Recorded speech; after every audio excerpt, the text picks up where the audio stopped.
Also guys, today I'm going to tell you a story about a lucid dream I had a few months ago. But first things first, for those of you who don't know what lucid dreaming is, it's when you have full control over yourself within a dream and everything feels completely real. Some people are able to control the dream itself, however, I can't do that. While I do control myself and essentially live the situation the dream presents, I have no control over the dream whatsoever, which is often never productive, seeing as about 70% of my dreams anyway are nightmares. I also have a rather varied imagination, so these two facts do not go hand in hand very well together. So what sometimes happens is that I'll have a lucid dream and have to live through the nightmare as if it were real, and sometimes these can get very scary. So that being said, let's get started. So it was around last March when one night I went to sleep, as per normal, and for a few hours of the dream I didn't realise that I was actually asleep, because the dream, it's hard to explain, but the dream started as my average day would start. I got up, I brushed my teeth, I had my breakfast, I went to call for my friend Ewan, I went to school, and everything played out exactly how my normal day would. Except once I got to school, an eerie mist covered the entire building, to the point where no one could see anything. And it was this point I realised I was dreaming, but I couldn't wake up, so I was forced to just put up with it. A few more hours later, it was about 2 in the afternoon, and school was almost over, but the mist was still there, and it started raining very heavily. We were all just a bit confused, because in March the weather obviously shouldn't be that bad, so nothing too odd had happened yet, and nothing did until we got out of school.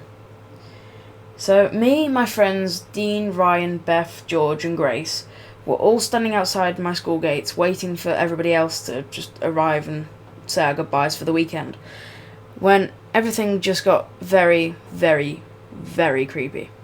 First, the mist got a lot thicker, to the point we couldn't see even a metre in front of us, and then we stumbled around until we realised that even though it was 3:15 at the end of school day, and there was supposed to be 1,000 people coming out of the school to go home, we were the only people in this little alleyway that is the exit to our school, as it were. We couldn't see anything, we couldn't hear anything other than each other, and we didn't know what to do. So we decided to go to the nearest one of our houses, which just happened to be mine. So we slowly made our way to my house, and oddly enough, out of all the places covered in the mist and the fog, my house was completely visible, which added to the fact that we were scared. So I got my key out of my bag and unlocked the door. We walked in and everything was quiet. My mum was nowhere to be seen, so we just sat down in my front room. We shut all the doors, closed all the curtains, and just sat down to speak. We didn't say much, we were just a bit shaken up. Ryan tried to make light of the situation by joking around, but we just awkwardly laughed it off because none of us really knew what to say or do. Outside my house, no one could see anything or see anybody, so sitting in my front room was probably the safest thing we could have done at the time. Although, next, stuff got really, really weird. The ground started shaking, and my door got smashed off its hinges, and in walked a gigantic hulk of a man. He was at least 9 feet tall and was obviously stronger than the average person, seeing as the little effort he used to smash the door. Even more scared now, we all ran into the kitchen and grabbed knives, but this was pointless, seeing as seconds later the man just waved his hand and all 7 of us fell to the floor unconscious. Now this was the end of the actual first dream, seeing as the way this worked was, the dream continued every day I fell asleep for about a week, so it was kind of bad. And some of the days that I went to sleep whilst in the dream, a lot more time passed than it did in the real world. For example, the first dream I had here only lasted about 6 hours, which is about the average time I'm asleep anyway. However, later in the dreams, the dream will last about a week in one night, and I'll wake up and it'll have only been 6 hours since I went to sleep, which made me ill, because that was horrible. Imagine living weeks of your life and then waking up and finding out it was a dream. That's exactly what it was like. So, after the guy just knocked us all unconscious, we we woke up in like this scary metallic room.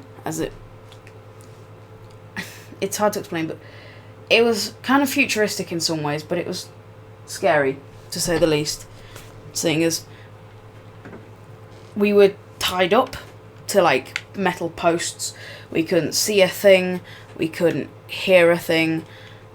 We were blindfolded for about 20 minutes, or at least 20 minutes I was awake. I'm not sure about the others, but I know for a fact I was awake for about 20 minutes before I started hearing other people's voices. But 20 minutes in, the guy walked in and ripped off the blindfolds without even touching us. So at this point, not only are we scared, we are thinking we're gonna die. The guy bust into my house, waved his hand, not so loud, and just removed blindfolds without even touching us. This guy is some Jedi stuff. So we were a bit scared. So we didn't know what to do. So we just went along with what he said. He told us to walk into this front room, and in this new room, it was less metallic, but it was more wooden. It was more old-fashioned Tudor style, which is rather weird coming from the fact we just came from a futuristic metal room. I'm not sure why my dreams are so weird, they just kind of are.